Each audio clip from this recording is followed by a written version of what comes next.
Christmas miracles happen. After some very long waiting, we actually got there. Riot made a reply about the Ruination, and there they talked about all the good and bad things that happened during the event. Just like we did in our own video. But this time, it is official. We knew that Riot was planning to respawn before the end of the year, and I actually thought, originally, that this was their reply. There's an awful lot of feedback. The Sentinels event, the Ruination. I think there was a bunch of fun stuff in there, but at the same time, we didn't completely land the tone, I feel, in terms of exactly what players were looking for from a really big, epic experience.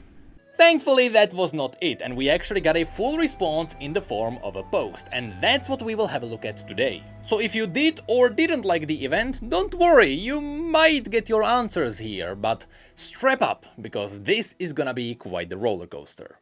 The post begins with the TLDR summary, which we will not need because we are actually gonna go into all the details. And also they gave us a quick warning that in this post they will be talking about the League PC event, not the other ones, which basically confirmed that all the separate events that happened during this event, by which I mean Wild Rift and Legends of Runeterra and so on, all of those were done by different teams. But we'll talk about this in just a moment. Then the post finally goes into the core of the matter, and they start with the idea.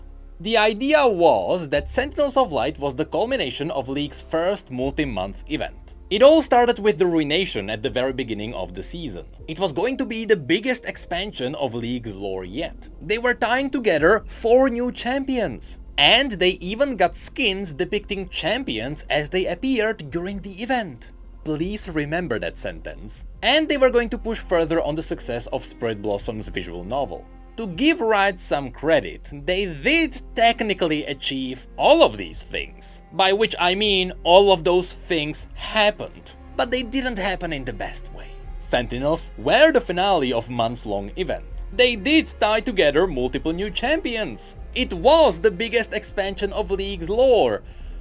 But none of these things were great. More about that in just a second. But now the post finally goes into the specifics as we go into the learnings. This has multiple topics where they talk about what went wrong, and they also give us their takeaway, where they basically tell us what they will do in the future. The first topic is the event progression rate. They talked about how during the Spirit Blossom, people finished the entire event in 2 days, and then they spent the rest of the event grinding out the Spirit Battles. If you don't remember, the Spirit Battles were like a nice bonus at the end of the event where you could grind out some extra ranks with some of the spirits. You would give them your limited amount of Spirit Battles. If I remember it right, you could choose 3 spirits for which you could do this, and in return you would get a special emote. This was essentially just an optional extra grind for some emotes. Now of course it was the hardcore players who finished the entire event in 2 days. For me personally, it took me over 2 weeks. So to narrow the gap between the casual engagers and the hardcore engagers, as they call them, they tried to tighten the gap so that the hardcore engagers would still finish early and the casual engagers would just catch up later on. That was the plan. Of course, in hindsight, we know that that didn't really happen.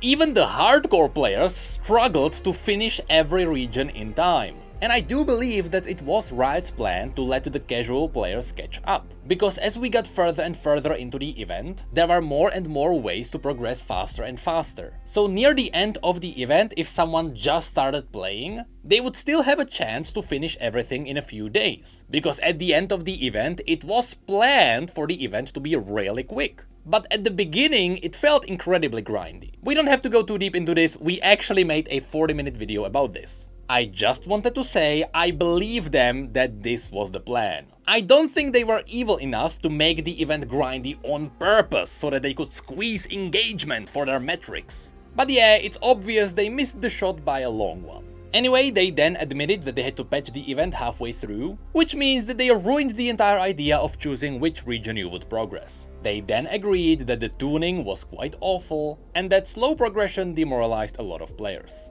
They also mentioned that they did artificially prolong the playtime, but I don't think this painful progression was intentional. Anyway, their takeaway is that Spirit Blossom was better. It was better to allow people to finish the entire event in 2 days, because they could just play the event in their own pace. No one was forced into anything, and so everyone just finished the event at different times. So in the future we will likely see more events like Spirit Blossom, where if you are really dedicated you can finish everything in like 3 days.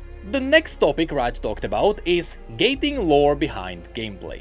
This one is hilarious because Riot knows what is happening with the game. They said that they gated the lore behind the event because they wanted to make you feel like part of the fight against Viego. Yes, they are technically right on that. As you played the games, as you destroyed towers and so on, it did feel like you were progressing through the event. The entire UI with the map and such, that was quite cool. The issue is, people still had to play the game to get the lore. And Riot now knows that there were people who didn't wanna do this. They mentioned that because of the bad tuning, there were some people who never actually experienced the ending, and they relied on other people to experience it. By which they probably mean that people just watched some videos on YouTube.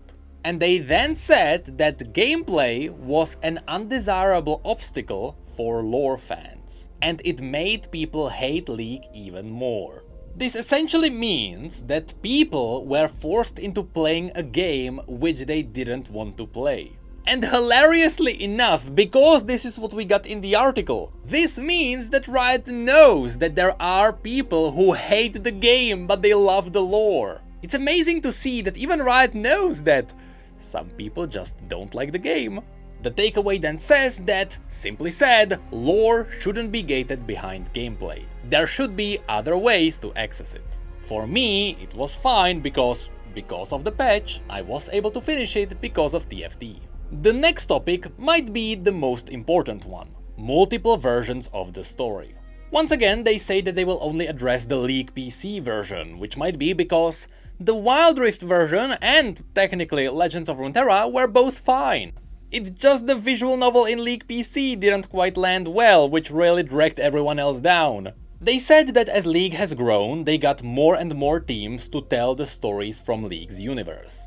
This makes sense. It would be impossible to treat something like League of Legends with only one team of like 10 people. But unfortunately, because there are multiple teams that were trying to make multiple stories about the Ruination, trying to follow the same core storyline, it still means that we got 4 different stories: Rise of the Sentinels, the 3 cinematics, the comics, and the Sentinel HQ in Wild Rift.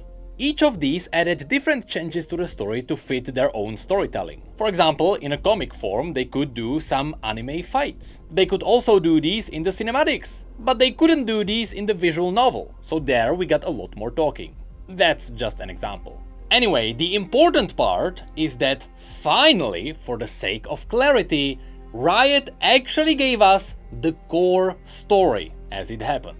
So here it is, what everyone's been waiting for. Thresh resurrects Viego. Viego attempts to take the piece of Isolde's soul inside Senna, but Senna and Lucian escape. Lucian and Senna travel across Runeterra, attempting to stop Viego from collecting the other pieces of Isolde's soul. They encounter ruined champions and recruit new sentinels along the journey. Akshan is one of those sentinels. He had been training under his mentor Shadia, the Lost Sentinel. Shadia was recently murdered by a Shuriman warlord, and when we met Akshan, he was attempting to kill Shadia's murderer, with the Absolver to resurrect her. As Viego's quest nears completion, the Sentinels take the fight to him in the Shadow Isles. Senna willingly surrenders to Viego, as the piece of Isolde inside her insists it's the only way to save the world. Senna dies as Viego completes Isolde's soul and resurrects her. Isolde secretly tells Akshan to kill her, resurrecting Senna since the cause of her death was Isolde's soul leaving her body. The Sentinels defeat Viego. Thresh siphons the souls from the Ruination, gaining enough power to restore his human form and leave the Shadow Isles. So, we didn't learn anything. We already knew all of that. We kinda guessed that that's what the core story would be and that all the different versions of the story had different details. So Riot essentially came out and told us, yep, what you thought was the case is the case. Which really means we didn't learn anything. For example, what about Gwen? She wasn't mentioned at all. Was Gwen the one who banished Viego on Kamavor? When he was defeated, is Viego dead or is he banished? Not to mention the champions, yet it was mentioned that they met the ruined champions. But what about the Sentinels? Did Rengar actually join the Sentinels? Is that what happened? Funnily enough, in the latest Sejuani story, it was hinted that Olaf did actually fight alongside the Sentinels. I thought it was a teaser for something else, even though I think I did mention in the video that there is the possibility that this is linked to the Sentinels. But essentially, in that story, Sejuani asked Olaf if he would ever tell her why he went south. And Olaf told her, "No, I don't think I will. Some things are better left in the past." So even Olaf wants to forget the Ruination ever happened. Alongside this post, we actually got multiple notes from Jared Rosen, who is the writer responsible for Viego's character, as well as some other really creepy things. And in his tweets, we learned way more than we did from the post. He confirmed that the Ruination will likely not get a summary on Universe, but he would still love to do it. We also learned that the Ruination will affect how the world behaves, so in future stories the Sentinels will likely be referenced. For example, he mentioned that after the event was over, some pockets of the mist remained around the world. He specifically answered this when he was asked about Hecarim. So it is very much possible that as Viego drew back to Camavor, Hecarim remained in Demacia. So right now, Demacia has yet another inner problem to deal with. It's not confirmed, but yes, that might actually be happening. And the biggest tweet is that directly because of this event, the narrative team got more resources. So Riot knows that people care about the lore. Because of the feedback for the Ruination, they learned people want more stories. And thankfully, the narrative team will be respected. Anyway, back to the post. As one of the changes that happened in League PC's story, as an example, Riot used Rookie. Rookie appeared only in the visual novel and nowhere else. And because of changes such as this one, they learned that people didn't know which story was the real one. And so their takeaway is that if the story happens in multiple media, it all has to be consistent. It is fine if different media covers only part of that story, but no matter where it appears, it has to be consistent. I am glad Riot knows this for the future. And then we get into another topic, champion inclusion and visual novel scope. They wanted the Sentinels to feel like a ragtag group of unlikely heroes. While this sounded really awesome on paper, it's not really what happened. Essentially, some champions were just there. TB Skyn actually made a really good point about this. This didn't have to be the case if every champion did something important in the story. If Rengar tracked down Viego, if Pyke seduced the sea monsters so they could pass through to the Shadow Isles, if Olaf heroically held back a horde while everyone else fought Viego. If these things happened, every champion would have a purpose, but it didn't. Funnily enough, the post mentions that while some champions were there even though they didn't really fit, other champions who would fit didn't make it. Their example was Braum. Yeah, Braum is cool, and absolutely Braum was an amazing character in the Ruined King game. But once again, that's not the point. Yes, some champions would be better Sentinels because their stories would be closer to what actually happened in the event. For example, Vayne was a natural Sentinel, it was the best one they got.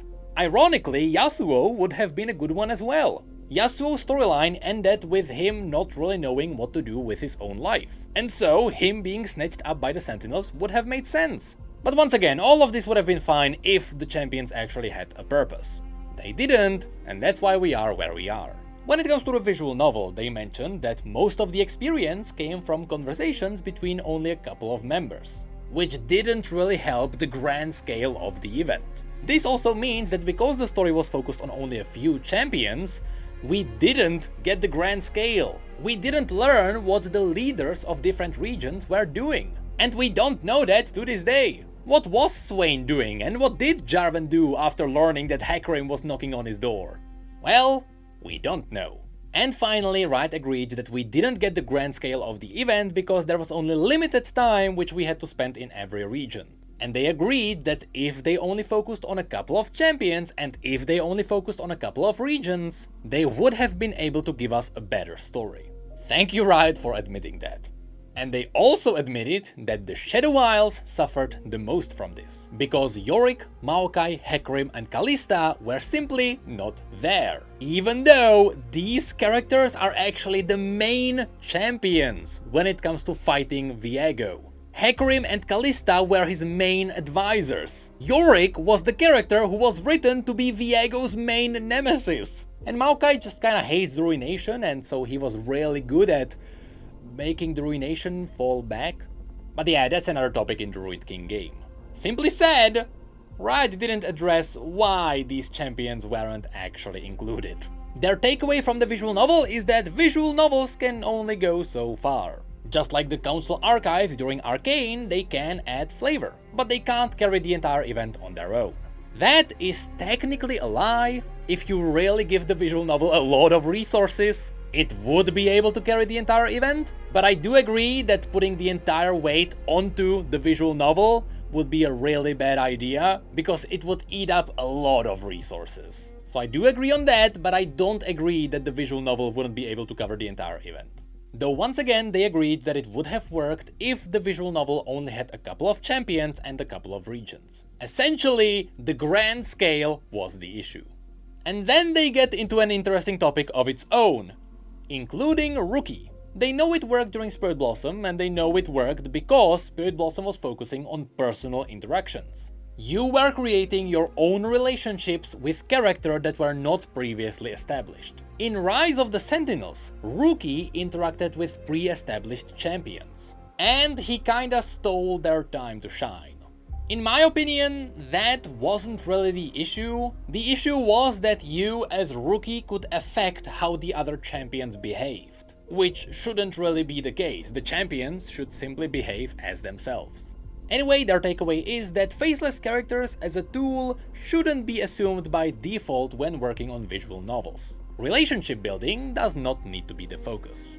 Funny they mentioned that, because during Rise of the Sentinels, there was no relationship building. There wasn't a single point where Rookie would actually make a relationship with anyone. So technically, even during this event, the relationship building wasn't the focus. But thankfully, at least Riot knows that yes, they can just use the visual novel for storytelling. It doesn't have to be us getting some kind of a relationship with the characters.